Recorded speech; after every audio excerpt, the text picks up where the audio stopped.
So Ted Cruz flayed over a ludicrous idea for preventing school shootings.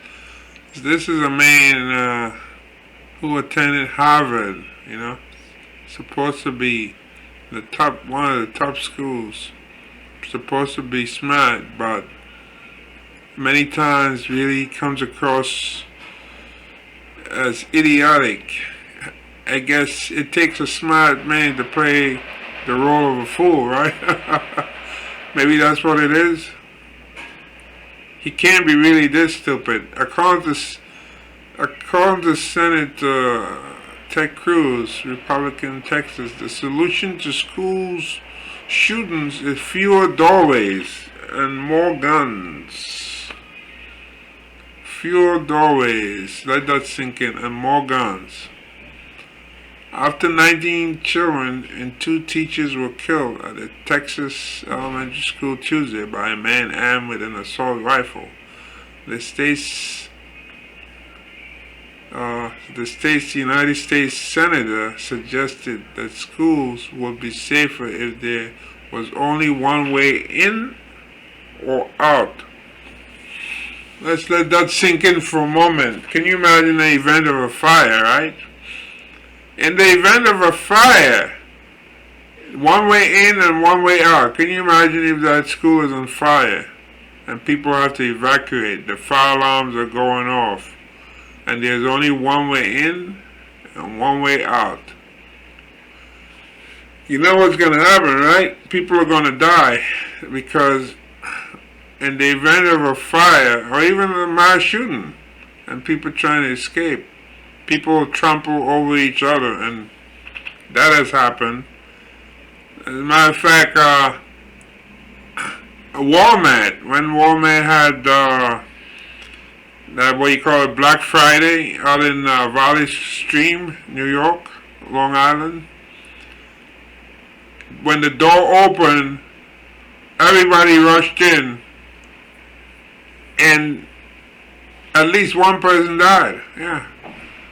So this is exactly what happens. See, everybody rushed in. People were trampling over each other, and of course, in other incidents too, other countries, people have died that way, trampling over each other. I mean, you can use Google and find stories of people trampled. I think there was a concert some time ago, right, where some people died.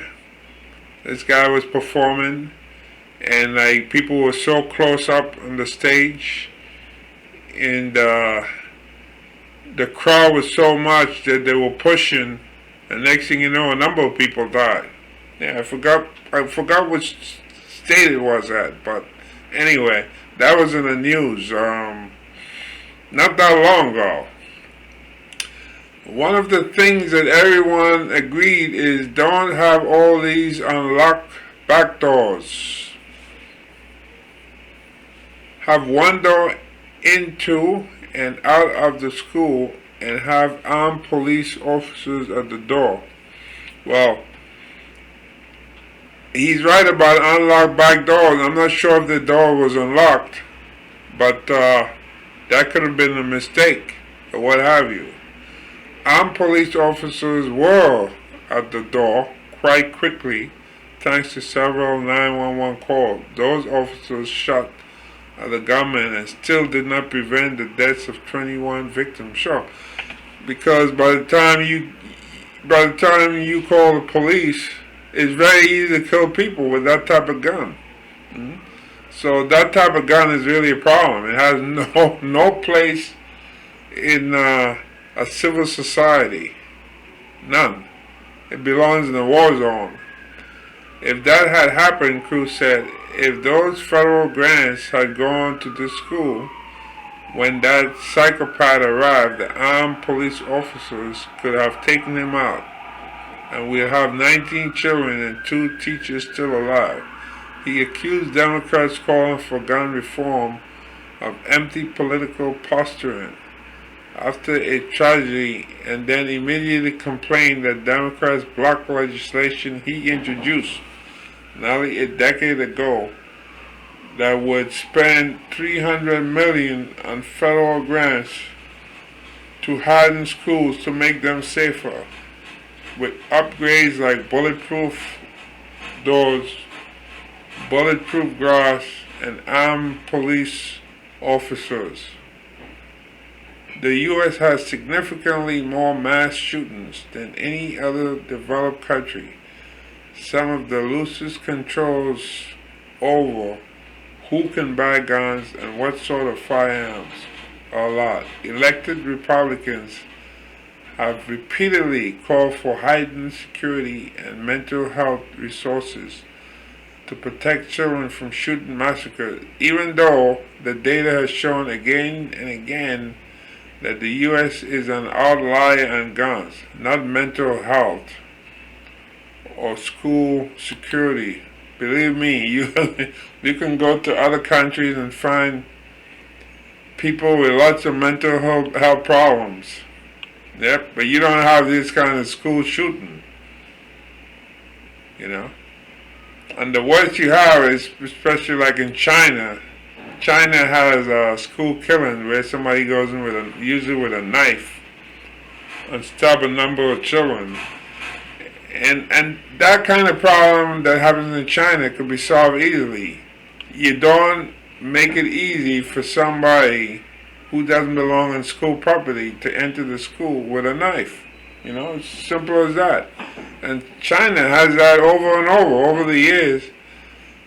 That kind, and I can't understand that. Why China can't seem to solve that problem where somebody goes in and stabs children. But they're not using a gun. Can you imagine if they had a gun, really easy access to gun in China, how many kids they can kill? But they were able to kill kids with a knife.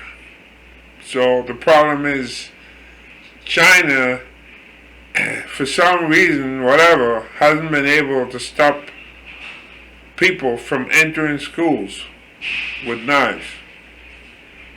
So House Democrats and some Republicans have passed two bills that would tighten gun sales regulations by expanding background checks, measures that consistently attract support from a majority of Americans in polls. But the legislation has stalled due to resistance from Senate Republicans, many of whom receive enormous campaign support from gun lobbyists. Cruz, for example, has received nearly $750,000 during his time in office, according to campaign finance tracker Open Secrets.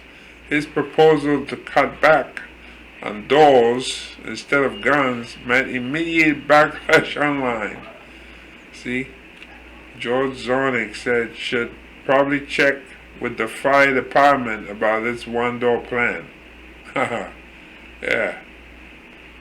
Chris says, I will not rest until every law school in this country is designed and operated like the SHU at a maximum security prison. This one say, Keith Boykin, the mass murderer in Buffalo, literally killed an armed police officer in the grocery store, but Ted Cruz and Republicans are still sticking to the illogical fantasy that we need more guns to solve the problem of gun violence. That's true. This guy was wearing a body armor when he entered Tops in Buffalo. So that's another thing. Why are people allowed to buy these body armors? I mean, why does a regular person who's not in law enforcement allowed to possess body armors? What's the point? You know, what's the point?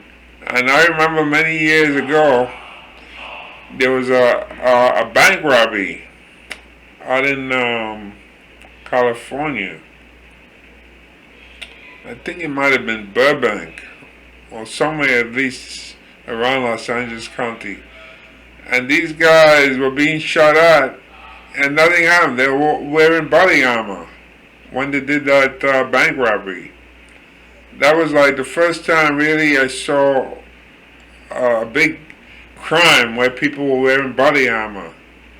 I'm sure this was like over 10 years or more, maybe more ago. So since that time, people get the idea now. You commit crime, wear body armor.